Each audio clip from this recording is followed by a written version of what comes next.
유양 성도 여러분 반갑습니다. 9월 6일 월요일 아침입니다. 이 한 주일도 하나님의 말씀을 붙잡고 말씀을 사모하며 또 말씀대로 살아감으로 축복된 삶을 사시기를 주님의 이름으로 축원합니다. 기도하겠습니다. 하나님을 알고 하나님과 아름다운 관계 가운데 우리가 들어갈 수 있고 하나님의 친밀하심을 누릴 수 있음을 인하여 감사드립니다. 오늘도 사랑하는 자녀에게 따뜻하게 다가오시고 말씀하여 주시는 우리 주님을 기대하며 그 주님 앞에 머리를 숙이오니 주여 우리에게 말씀하여 주옵소서. 우리가 주의 음성을 듣기를 원하며 주를 더 깊이 만나기를 원하나이다. 아멘. 주님 오시옵소서.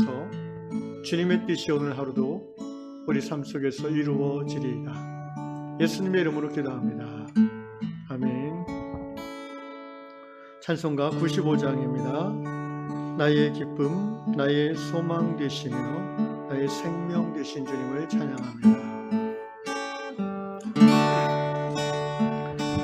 나의 기쁨 나의 소망 되시며 나의 생명이 되신 주 밤낮 불러서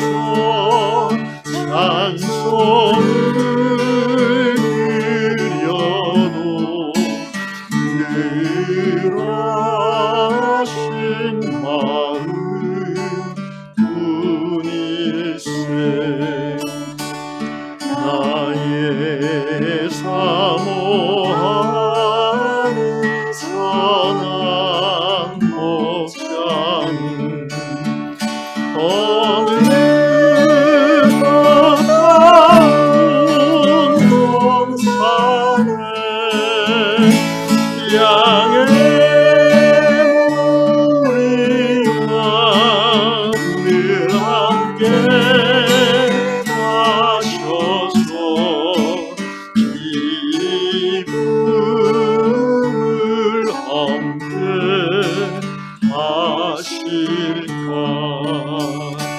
길도 없이 거친 넓은 길에서 알기로 찾아 애쓰며 이리 저리로 헤매는 내 모양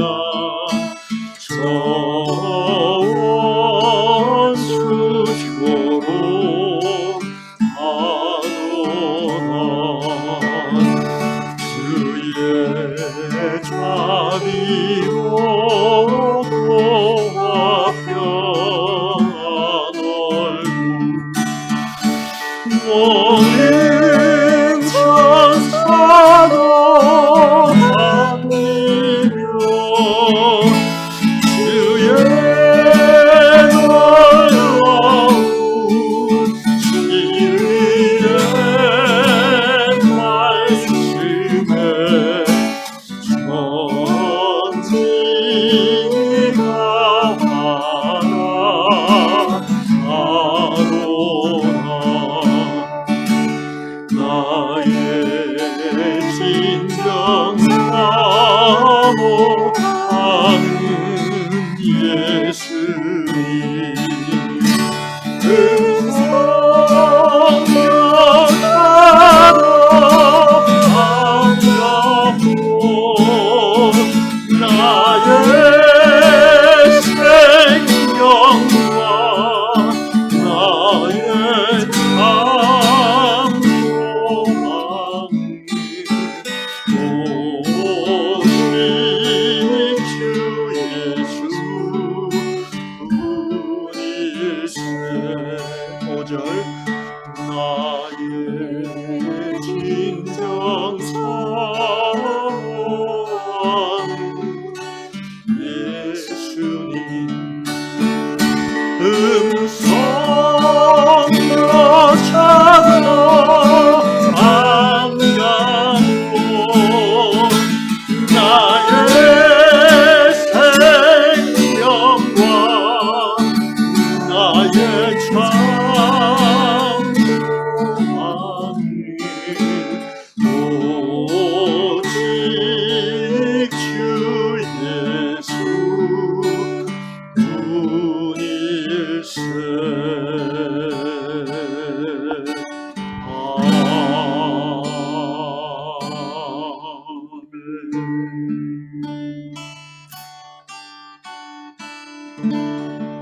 나의 생명과 나의 참 소망이 오직 나의 주 예수 그리스도, 우리 주 예수 그리스도 한 분뿐임을 고백합니다. 이 한 주간도 이 소망과 이 믿음으로 살게 도우소서. 예수님의 이름으로 기도합니다. 아멘. 예, 하나님께서 아침에 주시는 말씀 야고보서 1장 2절로 4절 말씀 보겠습니다. 야고보서 1장 11에서 다음에 야고보서죠. 야고보서 1장 2절로 4절 읽겠습니다. 내 형제들아, 너희가 여러 가지 시험을 당하거든 온전히 기쁘게 여기라. 이는 너희 믿음의 시련이 인내를 만들어내는 줄 너희가 알미라. 인내를 온전히 이루라. 이는 너희로 온전하고 구비하여 조금도 부족함이 없게 하려 함이라. 아멘. 오늘 다락방 이야기는 캘리포니아주에 사는 제이콥 형제님의 이야기입니다.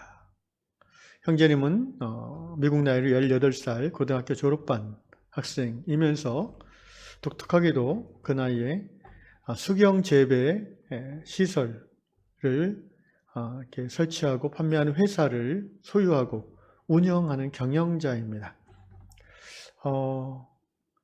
이름을 봐서 아무래도 이렇게 유대인 같은데, 미국에 사는 유대인들이라면은 이 나이에 이런 걸 하는 것이 또 이해될 수 있습니다. 그냥 유대인들은 어렸을 때부터 성인식을 하는 한 13살, 12살 요때쯤부터 이제 돈에 대한, 그 재물에 대한 그런 개념들을 그 이전에 가르치고 성인식 할 때에 우리나라 결혼식 축의금 할 때처럼 많은 돈을 얘가 친척들이 모아져 준다고 합니다. 그래서 그 돈을 가지고 어린 시절부터 주식 투자를 한다든지 뭔가를 이렇게 돈을 벌 수 있는 그런 것들을 체험하게 하는데, 저도 문득 이 제이콥이라는 이름을 지금 다시 보면서 유대인이 아닌가 추측을 해봅니다. 아마 유대인 크리스찬일 수도 있겠다는 생각이 드네요. 어쨌든 이 형제가 고등학교 졸업반이면서 안정된 회사의 운영자로서 정말 대단하죠. 그런데 이제 문제가 생겼습니다. 이 형제가 이제 대학을 입학을 앞둔 어느 날 갑자기 허리 통증이 시작됐고, 그것이 거의 만성적인 이 chronic pain, 만성적 통증으로 이제 전환돼서 병원 가서 이제 진단을 받아보니까 arthritis in lower back이라고 영어로 되어 있던데, 제가 전문가가 아니라서 이게 어떤 종류의 병인지 정확히 모르겠지만, 하여튼 arthritis라면 보통 관절염을 말하거든요. 그래서 아마 척추 하부 쪽에 염증으로 인한 통증이라는 생각을 합니다. 이게 그렇게 고치기 어려운 병인지 고질병인지는 잘 모르겠습니다. 어쨌든 이제 18살 된 한창 승승장구하는 10대 후반의 이 제이콥에게는 굉장히 이해할 수 없는 큰 시련이요 환란이라는 것이죠. 그런데 이 제이콥은 믿음의 사람이었습니다. 그래서 그는 하나님께 이렇게 기도하면서 물었다고 합니다. 하나님, 왜 저입니까? 하나님, 왜 하필 이때입니까? 저는 아직 10대고 젊은데 왜 저에게 이런 고통을 주십니까? 그때 하나님께서 성령 안에서 깨닫게 해주신 깨달음이 있다고 하는데, 그건 뭐냐면 이렇게 다락방에 적어놨습니다. 내 힘으로, 지금까지 내가 살아오면서 내 힘으로 할 수 있는 것이 뭘까를 늘 생각했지, 그렇게 할 수 있도록 힘을 주시는 하나님에 대해서는 별로 관심이 없었다라는 깨달음을 얻었다고 합니다. 그러니까 재능을 주신 그 하나님을 생각하지 않고 자기 재능만 중시해서 그 재능을 가지고 10대 후반의 나이로는 대단히 독특한 성공적인 캐리어를 이어갔다는 거죠. 그래서 이 고통의 시간을 통해서 제이콥 형제는 신앙의 점프, 도약을 갖게 됩니다. 여전히 통증을 견디며 살아야 하지만 진정한 삶의 기쁨은 자신의 능력이나 업적, 사람들이 인정해줌에서 삶의 기쁨이 오는 것이 아니라 진정한 삶의 기쁨은 오직 하나님 안에서 발견할 수 있는 것임을 제이콥은 깨달았습니다. 그래서 인생의 참된 기쁨을 하나님 안에서 발견하도록 도우시는 그리스도 안에서 이 형제님의 인내가, 제이콥의 인내가 깊어졌다고 합니다. 그러면서 점점 형제는 이제 하나님께서 쓰시기에 합당한 그릇으로 다듬어지는 것이죠. 그러면서 오늘 야고보서 1장 본문을 주었는데요. 잘 연결되는 본문이라고 생각합니다.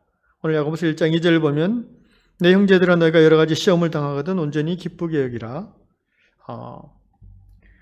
NIV 영어 성경을 보니까 consider it pure joy.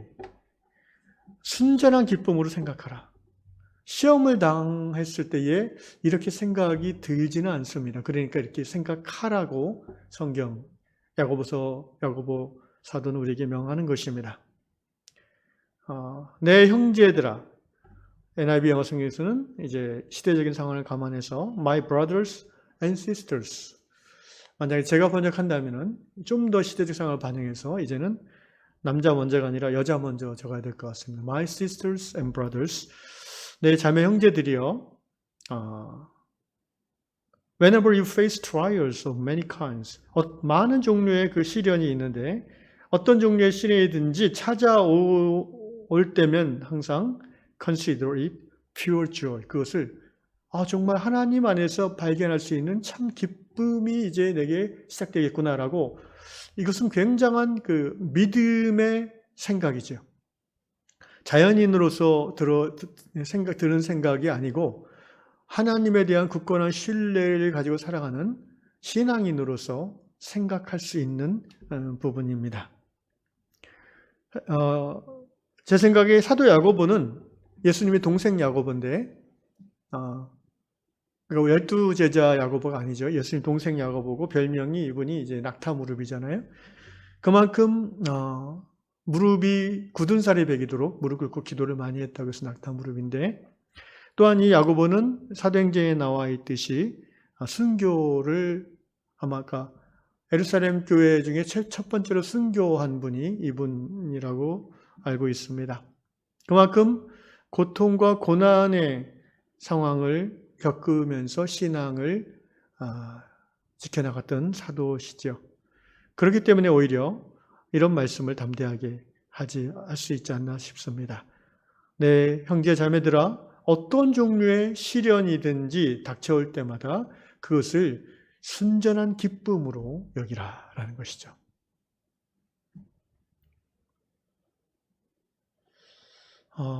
우리가 한 가지 깨달아야 될 것은, 여기서 어떤 종류의 환난이라고 표현했는데, 시련이라고 표현했는데, 이것이 우리가 생각하는 그런 흔한, 예를 들어서 욕심을 부리다가 주식을 잃어가지고 힘든 상황이라든지, 또는 또 자기 욕망에 빠져서 유혹에 빠져서 범죄를 하고 그 결과로서 고통을 받고 감옥을 간다는 이런 환난을 의미하는 것은 아니라고 생각합니다. 그런 환난이라면 순전한 기쁨으로 여기기가 쉽지 않고 오히려 자기를 돌아보고 이제 하나님 앞에서 회개하는 그런 슬픔이 먼저겠죠. 여기서 사도 야고보가 말하는 시련은 바로 예수 그리스도 하나님의 나라를 위하여 겪는 신앙의 시련입니다. 마태복음 5장에 나오는 산상수훈 팔복에 나오는 대로 의를 위하여 핍박을 받는 그 환난이죠. 그래서 오늘 야고보는 이 시련을 이렇게 3절에 정의합니다. 이는 너희 믿음의 시련이 인내를 만들어내는 줄 너희가 압니다. 그렇습니다. 이 시련은 믿음의 시련입니다. 우리가 잘 먹고 잘 살려고 뭘 열심히 하다가 넘어지는 그런 시련이 아니라 복음을 위하여, 하나님 나라를 위하여, 예수를 위하여 우리의 믿음이 도전받는 그런 시련입니다. 그러면서 이제 다양한 시련의 종류를 예를 들 수 있겠지요. 사실 믿음의 시련이라는 표현은 굉장히 큰 범주로 해석이 가능합니다. 예를 들면 부부싸움 하다가 어느 한쪽이 실족해서 물론 부부 사이 원인은 다양할 수 있지만 중요한 것은 그래서 하나님부터 멀어지면 그게 믿음의 시련이 될 수 있는 것이죠. 자녀로 말미암아 실족하고 마음이 무너져서 하나님으로부터 멀어진다면 그것은 믿음의 시련입니다. 그럴 때에 이렇게 생각하라는 거예요. 하나님이 내 삶의 진정한 기쁨을 이 시련 통해서 보여주시겠구나라고 여기라는 것입니다. 확실한 것은 이 시련을 견디는 중에 우리에게 주어지는 놀라운 축복이 있는데 그것은 바로 인내입니다. 인내. 3절 믿음의 시련이 인내를 만들어내는 줄 너희가 알미라. 인내라는 말은 오래 참음으로 번역할 수도 있는데 바로 갈라디아서 5장에 나오는 예수님의 성품, 성령의 열매 중에 하나이죠. 사랑과 희락과 화평과 오래 참음. 하나님 나라를 확장하며 예수의 사랑을 증거하며 살기로 다짐하고 날마다 살아가는 성도에게 있어서 가장 필요한 덕목 중 하나는 바로 인내라고 생각합니다. 그래서 사도 바울께서도 고린도전서 13장에서 사랑을 표현할 때 첫 번째로 어떻게 표현하십니까? 사랑은 언제나 오래 참고.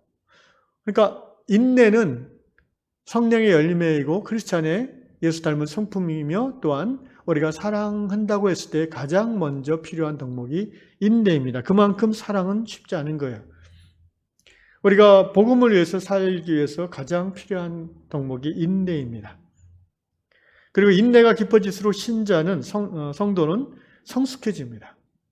인내해 가는 가운데 그 안에 하나님 나라 확장에 필요한 여러 가지 은사와 재능이 개발되어지는 것입니다. 제가 이 말씀을 묵상하다가 한 형제가 떠올랐어요. 제가 신우회에서 알게 된 신실한 형제인데 이 형제가 한 6, 7년 전 얘기 같은데 자기 어렸을 때 얘기를 우연히 제가 듣게 됐습니다. 이 형제의 아버님은 목회자였는데 목사님이었는데 형제가 어렸을 때에 그러니까 형과 자기 그리고 엄마하고 목사님인 아빠 네 가족이 어느 시골 지역 교회 없는 마을에 교회를 개척했어요. 그리고 목사님이 사제를 털어서 예배당을 조그맣게 지었습니다. 그런데 이제 사택을 지을 재정까지는 안 돼서 이제 예배당이 만들어지고 전도하면서 성도들이 한두 명, 서너 명씩 생기기 시작했고 새벽 기도를 하게 됐는데 살 데가 없으니까 예배당에서 이 가족들이 산 겁니다. 그래서 형제가 어린 시절 기억에 새벽 4시 되면은 벌떡 일어나야 되는 거예요. 시골교회인데 4시 반 정도부터 새벽 기도를 하니까. 그래가지고 한참 잠이 많은 아기들이 형제가 그냥 새벽 4시 되면은 아버지가 깨우니까 벌떡 일어나서 이부자리 다 개고 그다음에 정리한 다음에 이제 새벽 예배 준비를 하는 거죠. 그렇게 얼마나 오래 했는지는 제가 잘 기억이 안 나지만 어쨌든 사택을 짓기까지 꽤 오랜 시간 예배당 바닥에서 이 4인 가족이 먹고 자고 생활했다는 거죠. 우리 한 세대 앞서 목사님들이 얼마나 헌신의 삶을 살았는지 우리가 짐작해 볼 수 있는 그런 이야기입니다. 그런데 그 인내의 시간들이 이 형제에게는 좋은 열매로 맺어졌다는 생각이 들었습니다. 그 시골에서 그 가난한 목회자의 가정에서 둘째 아들로 태어나서 어린 시절부터 이런저런 돼지도 치고 닭도 치고 하면서 살았는데 공부를 너무 잘했어요. 그래가지고 연대 정외과를 들어가서 졸업하고 또 대기업에 취직해서 제가 그 회사에서 신우회 선기다가 만났게 됐으니까. 근데 이 친구가 참 성품이 좋아요.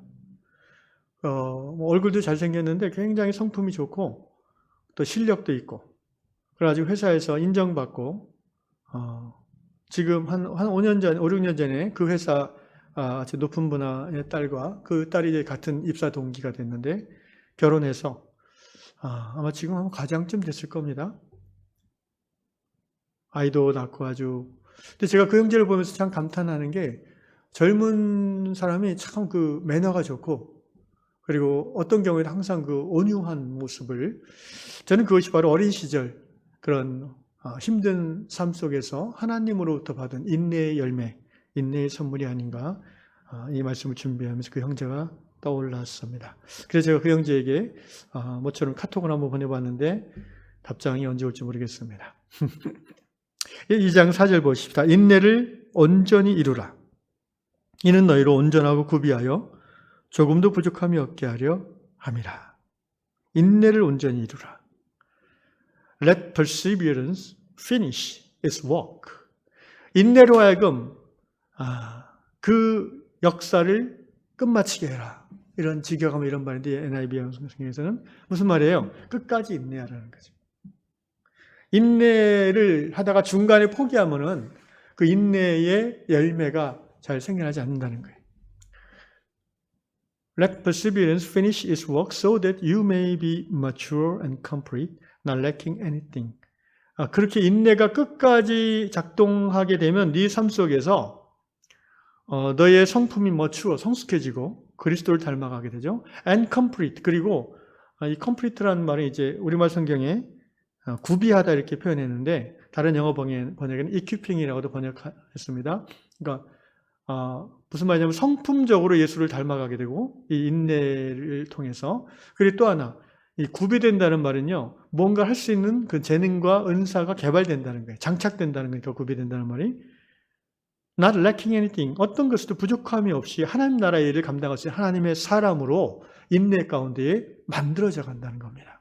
우리가 하나님 나라 사역자로서 살아가면서 정말 중요한 두 가지가 바로 성품 그리고 또 하나는 실력 아니겠습니까? 이 두 가지가 이 세상을 그리스도인으로 살아가면서 우리가 하나님 나라를 이루어가면서 정말 중요한 요소들이죠. 꼭 필요한 덕목들입니다. 거기 그 형제처럼 제가 말씀드린 형제처럼 그 온유함 그리고 정말 영어도 잘하고 또 일 파악이 빠르고 회사 안에서도 상사와 동료와 부하직원과 또 좋은 관계를 맺을 수 있는 소위 하나님의 보호하신 가운데 인내를 끝까지 이루는 자에게 주시는 그 어떤 그 SQ 영적 지수의 그 상승, 그다음에 emotional quantum 감성 지수의 상승, 뭐 IQ도 그렇고요. 결국 그것들이 우리가 세상을 살아가면서 승리하는 삶을 사는 정말 중요한 덕목들이겠습니다. 또 이 말씀 묵상하면서 그래서 어렸을 때 이제 고생하면서 고생했지만 올바른 양육과 보호하신 가운데 자란 사람들이 나중에 커서 성공하는 일이 많은 그 이유를 제가 이해를 하게 됐습니다. 어렸을 때 너무 반대로 오냐오냐하시고 모든 것을 다 이렇게 부모가 이렇게 해주고 그래서 아이로 하여금 인내가 역사할 작용할 시간을 아예 주지 않은 그런 양육을 받고 자란 아이들은 어떻게 보면 성품적으로도 부족한 부분이 많이 보이게 되고 또 능력에 있어서도 잘 개발이 안 되는 경우가 있을 수 있다는 그 반대되는 생각도 말씀 묵상하면서 하게 됩니다. 사랑하는 형제자매 여러분, 여기 제가 이 다락방에 나온 이제 제이콥 형제는 그 허리 통증이 언제 나을지는 알 수 없지만 아마도 그 고난의 시간 속에서 계속해서 그러니까 진정한 인생의 기쁨을 하나님 안에서 갈구하고 찾고 하는 그런 신앙의 삶을 통해서 이 형제는 하나님 나라에 더 큰 일에 쓰임받는 사람으로 성장하고 성숙할 것이라고 생각을 합니다. 오늘 사랑하는 유양성도 여러분, 여러분의 삶 속에 어떤 종류의 시련이 닥치고 있습니까? 저도 이 목사도 야고보처럼 감히 권면드립니다. 지금 이 시련의 기간이 여러분의 신앙 인격 가운데 인내를 형성하는 기간임을 깨달으시고 예수 그리스도의 성품을 닮아가는 그 기간으로 받아들이시기를 주님의 이름으로 축원합니다. 그러면 하나님이 여러분을 쓰시는 그 모든 일에 꼭 필요한 성품과 은사와 재능을 그 시간 중에 개발해 주실 것을 저는 믿습니다. 그러므로 오늘 내게 주어진 어려움과 환난에 우리의 초점을 두지 아니하고 consider it pure joy. 하나님이 이 환난의 시간 속에서 나에게 정말 인생의 행복, 그 참된 기쁨을 예수를 닮아가고 하나님의 일을 감당할 만한 능력을 갖추는 그 참된 기쁨을 주실 것을 굳게 믿고 아침마다 말씀과 기도 속에서 그 환난을 이겨나가기를. 어떻게 보면 그 고통이란 것은요, 물론 이런 육체적인 그 만성 고통은 좀 다른 차원일 수 있지만 사실은 고통 없는 인생은 없습니다. 그렇지 않습니까? 적건 크건 간에 어떤 사람도 살아있는 한 고통을 갖게 돼요. 그것이 육체적인 고통이든 정서적인 고통이든 영적인 고통이든 말입니다. 어떻게 보면 전혀 고통 없는 삶, 그것은 현실에서는 불가능합니다. 그것은 우리가 하나님의 영원하신 품에 안긴 이후에만 가능합니다. 그러므로 우리가 바꿔 생각하면 살아있다는 것은 고통을 경험한다는 거예요. 그렇다면 우리가 어차피 경험할 고통이라면 이것을 통해서 우리가 뭔가를 얻어내야 되지 않겠냐는 것이죠. 이것을 통해서 뭔가 우리가 하나님으로부터 블레싱을 받아야 되지 않겠냐. 그러기 위한 비결은 바로 고통에 초점을 맞추고 불평과 원망과 불행과 우울의 삶을 살아가는 것이 아니라 그 고통은 고통대로 놔두고 그 고통을 내 삶 가운데 허락하시는 하나님에게 포커스 맞춰서 하나님이 나에게 이것을 통해서 무엇을 주실까를 기대하면서 날마다 믿음 안에서 승리할 때에 우리는 블레싱을 누리는 삶이 될 줄로 믿습니다. 바로 이러한 유황 성도들의 삶, 또 여러분 성도들의 가족들의 삶이 될 수 있기를 이 아침에 기도하겠습니다. 예수님 이름으로 기도합니다. 아멘. 아버지 하나님, 그렇습니다. 인생은 고해와 같다고 했습니다. 때로는 모든 것이 만족할 만큼 순조로운 날들이 있지만 또 금방 폭풍우가 몰아치고 캄캄한 구름이 인생을 덮어서 좌절할 때도 많이 있습니다. 주님, 지나온 삶을 돌이켜볼 때에 1년 내내 한 번도 고통, 어두움, 우울함, 짜증, 아픔이 없던 때가 없었던 것을 고백합니다. 살아온 모든 해, 또 어떻게 보면 매월, 또 매주마다 크든 작든 우리의 삶에는 힘듦이 있었고 고통이 있었음을 압니다. 그러므로 주님 이 아침에 결단합니다. 이제 하나님이 내 삶의 주인이시고 하나님이 내 삶을 인도하신다는 믿음 아래 내게 허락되어지는 모든 고통과 힘듦과 어려움을 하나님이 내게 주시는 성장의 기회로 삼기로 결정합니다. 주님, 야고보 사도의 권면대로 내게 주신 모든 허락한 이 힘듦과 어려움을 순전한 기쁨의 시간으로 생각하고 받아들이고 그 안에서 내게 주시는 인내의 그 훈련을 통해서 예수님을 닮아가며 또 예수님의 그 간절한 소원, 하나님의 나라를 내게 주신 영역 가운데서 이루어가는 기회로 삼겠습니다. 우리 위양 모든 성도들이 그러한 하나님의 사람, 성장하는 신앙인으로 자리매김하도록 오늘도 성령이여 인도하여 주시옵소서. 예수님의 이름으로 기도하옵나이다. 아멘.